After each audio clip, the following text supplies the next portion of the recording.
Hello friends, അസ്സലാമു അലൈക്കും. ഞാൻ വന്നിട്ടുള്ളത് മഞ്ചേൽ കടവിലാണ്. അപ്പോൾ ഉണ്ടല്ലോ, ഇന്ന് പെരുന്നാളാണ്. എല്ലാവർക്കും ഈദ് മുബാറക്. അപ്പം ഉണ്ടല്ലോ, ഞങ്ങളൊന്ന് പെരുന്നാളായതുകൊണ്ട് ജസ്റ്റ് ഒന്ന് കറങ്ങാൻ വന്നതാണ്. ഈ കറങ്ങാൻ വന്നത് ഞാനൊരു നിസ്സാര സ്ഥലം പോലെ, ഒരു ബീച്ചൊക്കെ പോലെ പ്രതീക്ഷയെങ്കിലും ഇതുണ്ടല്ലോ പൊള്ളി സംഭവം കേട്ടോ. എല്ലാവരും വന്നോക്ക്. വെക്കേഷനും പെരുന്നാളൊക്കെ നിങ്ങൾക്ക് വരാൻ പറ്റിയതാണ്. ഇവിടെ വിശ്രമിക്കാനും അതേപോലെ ഒരു കൂൾ ബാർ ഹോട്ടൽ ടീമിലൊക്കെ വരുന്നതും നമുക്ക് കുട്ടികളൊക്കെ പെട്ടെന്ന് കാരണം അവർക്ക് എന്തെങ്കിലും വാങ്ങിക്കൊടുക്കാൻ സ്നാക്സിനും ഒക്കെ ഇവിടെ ഉണ്ട്. ഇതിലത്തെ മെയിൻ പറയുന്നത് പാർക്കാണ്.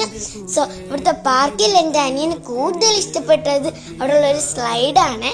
എൻ്റെ അനിയൻ എമ്മിൽ കുറേ പ്രാവശ്യം കയറി വന്നും കളിച്ചിട്ടുണ്ട്. ബട്ട് ഇവിടെ ഒരു ഫീസ് ഉണ്ട് കേട്ടോ. ഓരോ ആൾക്കാർക്ക് ഫീസ് കൊടുക്കണം. സോ വെറും 30 റുപ്യുള്ളൂ ഗൈസ്. ഒരാൾക്ക് 30 റുപ്യുള്ളൂ. വെക്കേഷൻ നിങ്ങൾ എല്ലാവരെയും കൂട്ടി വന്നോളി. 30 റുപ്യുള്ളൂ. എല്ലാവരും കൊടുത്തിട്ട് കയറിക്കോളി ഗൈസ്. അത്രയും സെറ്റ് സ്ഥലമാണ്. എനിക്കും ഈ പാർക്കിൽ നിന്ന് ഇങ്ങനെ പുറത്തേക്ക് ചെയ്യാനേ തോന്നിയിട്ടില്ല. സ്ലൈഡും പിന്നെ ഊനാലും ഒക്കെ ഉണ്ട് കേട്ടോ.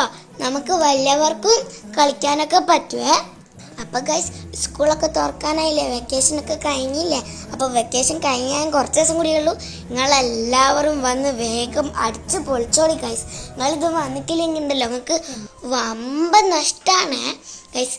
ആർത്തി കൂടിയുണ്ടെന്ന് തോന്നുന്നു. ചെറിയൊരു വിഗല് വീണിട്ടുണ്ട്. ബട്ട് കുഴപ്പമില്ല. അപ്പോൾ എല്ലാവർക്കും ടാറ്റാ.